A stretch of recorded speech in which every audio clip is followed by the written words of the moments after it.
This is an interplanetary carrier.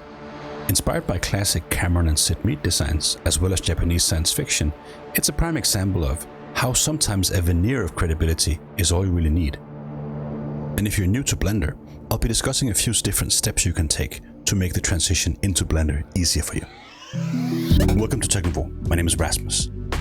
I'm an art director and concept designer with 20 years of professional games development experience, and I'm on a mission to inspire and empower designers, makers, and creators to design the future. I do so by discussing the tools of the trade, the processes, the methods, and the mindsets involved with the craft. And so if you're a curious design fan or a seasoned pro looking to up your game or looking for new and fresh areas of inspiration, maybe this is the place for you.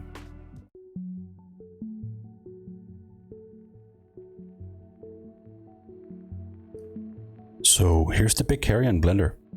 This is the camera view from the intro shot you just saw. Rendered in EV, of course also viewport EV here. And this scene and this design is reasonably old by now, actually. And you'll see that later as I go in and show you the design, and you can see how rough the modeling and texturing is. And for that, I truly apologize. And at the same time, obviously, you can see what a few years of Blender progress looks like by yours truly. So if we just take a look at this overall design here in the scene, it's the design is clearly dominated by this gravity ring, right? Which I think is really the key to the whole design. But the interesting thing is that it actually didn't start like that. If we take a look at some of these initial models here and some quick screenshots I did during the build process, you can see over here to the top left, this is where it really started. And I had this notion of a somewhat organic shape and a somewhat organic sandwich with some creepily tech business in the middle there, like traditional Star Destroyer logic, right? You have pancakes, Carillion pancakes in terms of design, and then you fill that up with tech here in the middle. And you can see I'm exploring. I mean, this is so rough, but it's pretty cool that I have it in the bank here, so you can see what the process looks like. And over here, some engine blocks. So I have this notion of a center section, a forward section, and then an engine section at the back. So if we go over here to the top right, the design has evolved a little bit, and I started experimenting with these big trusses here, and you can see the center section is interesting in the sense that it is inhabited by these strange carrier bridge cluster type things, and a gun in the middle, and I'm sort of exploring what the hell am I doing here? What should I do with the center? There's something happening here. It needs volume and complexity here, but I'm not quite sure what yet at this stage. Engine section is being blocked out a little bit more, and you can see details coming in there. Here I'm exploring the notion of a weapon that's to the left, and then this bridge section out here to the right, or I guess inverse if you look at it along the axis of the craft. And I have this notion of the truss structure and the shell of a ship being hollow because it's a carrier, so it would sort of launch all of its stuff, jets and wow, space fighter jet thingies from that center point. And then over here, bottom right, you can see that the ship design is coming into its own, both in terms of these forward nacelles, a central truss structure to give it sort of a relatable strength, and then also finally this central gravitational ring has come into the design. And by placing this ring in the design, I chose to angle these bridges towards the center of the ship to remind the viewer that yes, in space there's no up and down. So to play a little bit with the notion of that logic. And you know, some of you always complain to me that there is no up and down in space, and why am I making designs that clearly have an up and down and orientation in terms of the planetary surface and things like that. And of course I do that as a matter of relatability to the audience. But if we just go back into Blender here, we can see how this model landed. And if we just continue with this big picture analysis, you can see that this gravitational ring really became the central idea here, and that this bridge, let's see if I can do this here, this bridge, in a sense, if you see the ship from the point of that bridge, it's really orientated like this. which I think is really, really cool and really weird. And a very, very obvious play by me to sort of play with expectations. I could have done the cutscene with the bridge as the top of the ship as well, and now that I think of it, that might have been really interesting. But I guess you can either choose again, so basing this on a relatability point of view, you can either do this where the bridge becomes the center point for the camera and then the ship looks weird and you're like, what the hell is going on there? Or you can do as I did, which is the ship is orientated like you would expect, and so that you can understand its shape, and then when you expect it a little closer, you discover that the bridge is pointed, tilted off to the side to make you go, oh yeah, gravity ring, right. So the people are walking inside, they're walking, they're being pushed towards the outer edge of this gravity ring, and the bridge must therefore be zero gravity and can be placed in any direction it wants. And it's a really strange little take there, and then the gun on the opposite side over here, and that's really the key to this to the ship design. I feel like that's really what it's all about. Hey, so if you want to make your own science fiction scenes and you want to skip ahead a little bit, maybe you're a beginner and you're unsure of where to start, or maybe you're a seasoned pro and you want to speed up your workflow, the Big Medium Small Model Ship Greebles Asset Pack is a great start. It's a pack I made in collaboration with the team, and the intent of that is really to make a pack that feels like Lego, but for spaceship nerds, right? And that pack contains 600 plus items, lots of characters, and lots of little tiny bits so you can remix and build your own stuff. It also has a bunch of poses for these characters, and it has a bunch of hero ships as well that are pre-made for you, so that you can get started quickly. So again, as mentioned, whether you're curious or whether you're a pro that want to speed things up, check it out, link in the description. Obviously this design is the main carrier ship to this rail cannon ship that I've discussed earlier, and the carrier came first. And if you go back and take a look at that, you can see here that I have sort of different types of ships around it, like this little torpedo type boat, whatever. And I knew I wanted to build a few different ships for this design to sort of have something to relate to, and then also this one, which we will take a look at a little bit later. So it was part of a bigger family, and with that in mind, there are design cues that carries on through these different designs, both these little auxiliary ships and also that railgun, namely the girder superstructure oil rig type shapes, again to add to that relatability. And it's sort of an effort of mine to try and mix it with sort of a Japanese anime super Yamamoto Gundam something design ethos, and then sort of a classic traditional Cameron-esque relatability in terms of these structures here. Actually, Cameron's designs and Cameron how he leads his design groups are often quite hard sci-fi, right? So interplanetary spaceships are in Avatar, for instance, they're very real with clear nuclear fusion something reactors and heat dissipators and heat shields, and I don't know if it's solar shields and all these different types of things. And he has clearly gone on a scientifically correct path with some of these designs and left some of the more relatable designs to the ground plane, whereas I'm still probably more inspired by Sulaco designs and whatnot in terms of naval type of body, and then I just added these trusses. I feel like this is quite Cameron-esque in a sense, but probably more of an old school Cameron approach in terms of design. So if we take a look at the Orc ships that inhabit this, I was imagining a universe where, again, as I mentioned, it's sort of semi-realistic. So I see this little guy here. If we take a closer look, you can see it here. It's inspired by the R-Type, the old arcade games where you have this little gizmo that can shoot for you and shield for you and all kinds of things. And here I'm trying to take that arcade idea and make it semi-credible, so that the nerds that'll watch this will go like, yeah. I had a little buddy like that when I played my games in the arcades, but here it's rendered in a semi-realistic way. And I imagine having a shield ship like this with a mirror that could then position itself advantageously.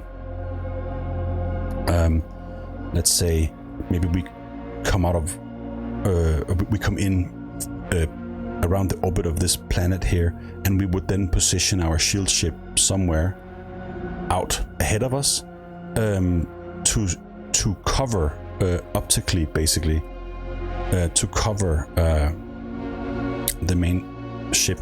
Apologies here, I'm really bad at explaining and doing this at the same time. But so that I would imagine that if you would have lasers on your ship, you can't shoot our ship now, because this here shield craft would then just mirror the laser back onto you.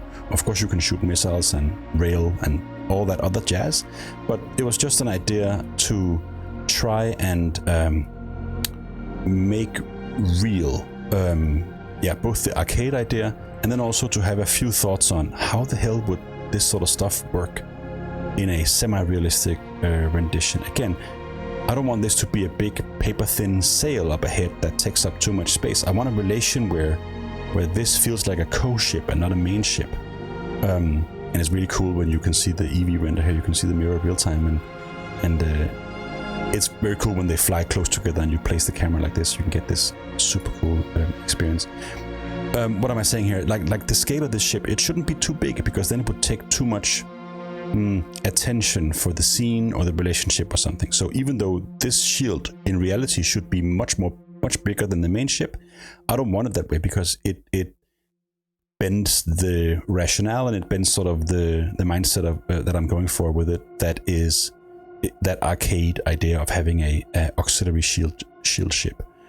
So again, you can see I talk about this quite a bit, but playing with the notion and a veneer of credibility without diving in fully, and without letting that dictate, because I let emotion dictate my designs mostly, and then question myself in terms of credibility and reality to give it that layer as well. So here, for instance, we can see all these little, oh, they don't rotate around their axis, that's too bad.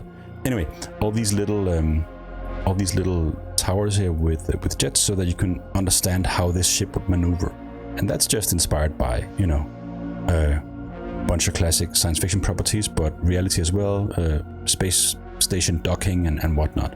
And again, if you establish that there's a gravity ring, and that's how you have gravity, then you are placing yourself in a semi-realistic universe, I think, where that makes a lot of sense.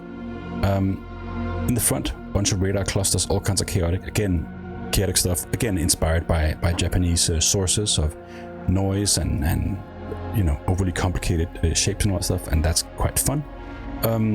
But just to come back real quick to the credibility, I'm addicted to placing cranes in and around my designs to show you that, yeah, it can maneuver things in and around. And that particular shape to these trusses just give it that veneer of credibility. Also the big cannon here. But, oh man, look at that. Look at that texturing. Ugh, bad. This cannon here has these two rockets at the end here, so I would imagine that it would have that as compensation, so that it wouldn't rotate around its axis like crazy when shooting. So again, giving you guys a little bit of a hint of credibility, so that you go, oh, I guess there's been thought about it, and then you can sort of relax and take in the design. That's the idea. That's the intention I have with this stuff. So if we take a quick look at shading and texturing, where are we? UV editor over here. This texture is quite chaotic, actually, and we can certainly discuss if that's a good or a bad idea, but here's the texture set. It's really, really simple, and I just bake in this noise here into the map, and then I can use that in and around different places, and maybe I don't even care enough to populate that. You can see there's a few shapes here, right? A little bit here and there, but it is actually most of the heavy lifting is done with textures. And I wouldn't work like that now. Now I would probably model it, but because this is an old model and it was early in my Blender exploration phase, I chose methods that I was more comfortable with, namely photo bashing and texture making. So things like this, where I basically build in a hole in a texture and then I can choose to model it or not, depending on if I feel like I have the time. And that gives this model a very chaotic look from my point of view right now. But back then I used that as a trick to ease myself into the process. And as a concept artist first, 3D modeler second, that was the process I needed. And for anybody who would want to get started with Blender like this, I would say use your superpowers. If you can paint and draw, then paint and draw. And paint and draw your way through your high fidelity detail problems, and then only solve them once your skill set is ready for you to get into action on that level, if you know what I mean. Yeah, so that's really it. And I see this as being the mothership of what I call the Jupiter fleet. And it's been laying dormant for a little while, and I haven't really come back. And even though I used a lot of these ships to design different variations of them as I normally do, and I even used the sister ship, the Well Cannon, to really dive in and up my modeling and up my Reaple madness and even my shader, skill sets and all that stuff. And we can talk about that another day. It's been dormant for a while, and I just figured I'd take this chance to just show you guys where it started, namely with this mothership. There are a few color variations as well of this mothership. So as I was making it, obviously I was playing with a whole bunch of different variations. So white on white, just to get the NASA feel, and this here where I flipped the color scheme or made the trusses red because I felt like that could be an interesting graphic. It turned out that I didn't really like it, and then I went for some of these here, more graphical, and you will see some clips about, or you have seen some clips where the stripes as well, with the Chris Foss type inspiration, and then this Splinter camo here, which has sort of a high-tech, modern, militaristic feeling, where some of the ones with stripes feel a little bit more fantastical and out there maybe. This one feels a little bit more dangerous because it is relatable to us in terms of how warfare looks today. So it gets a little bit closer to home, and therefore a little bit more sinister in its design, I think. So again, lots of old Eevee renders here, done on an old Mac cheese grater, my old beloved machine. And you can see some of these designs are super, super simple. And yeah, this is all the way back to the start of the Blender madness, and this takes me back to where it all started. So just have one more old little clip to show you, and then we can round up.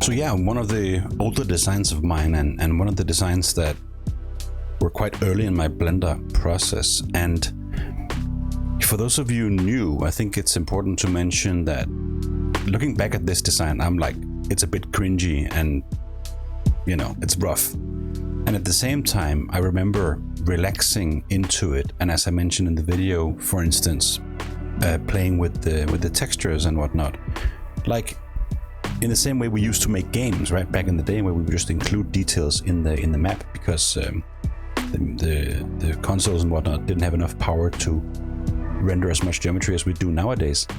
And I remember talking to some of my buddies, concept artists, about this, and mentioning that just lean into your comfort, like, so paint your way out of the problem. Don't model it if you don't like modeling. I'm not a great modeler, so that's the route I take. And in doing so, I discovered that there's a whole bunch of upsides to that makes my things look different than other people's, and that takes my, let's say, high-tech anxiety out of it, right? And I can just get into it and get into the flow and get into discovering the creativity in the process rather than being afraid of the software. Of course, the software can be complicated, but I urge you to just lean into what you're comfortable with to start with, so that you can have fun doing it. And if you have fun when you're doing it, it'll be better for sure. You'll learn more and you'll relax, right? So you'll be in a much better space. Yeah, and again, of course, thanks and hats off to Cameron and Sid Mead and the greats for inspiring the mindset I was in when I was working on this design. And if you want to see a video of the sister ship, the little sister, the Bell Cannon, I'll leave that over here. And for the rest of you, see you next time.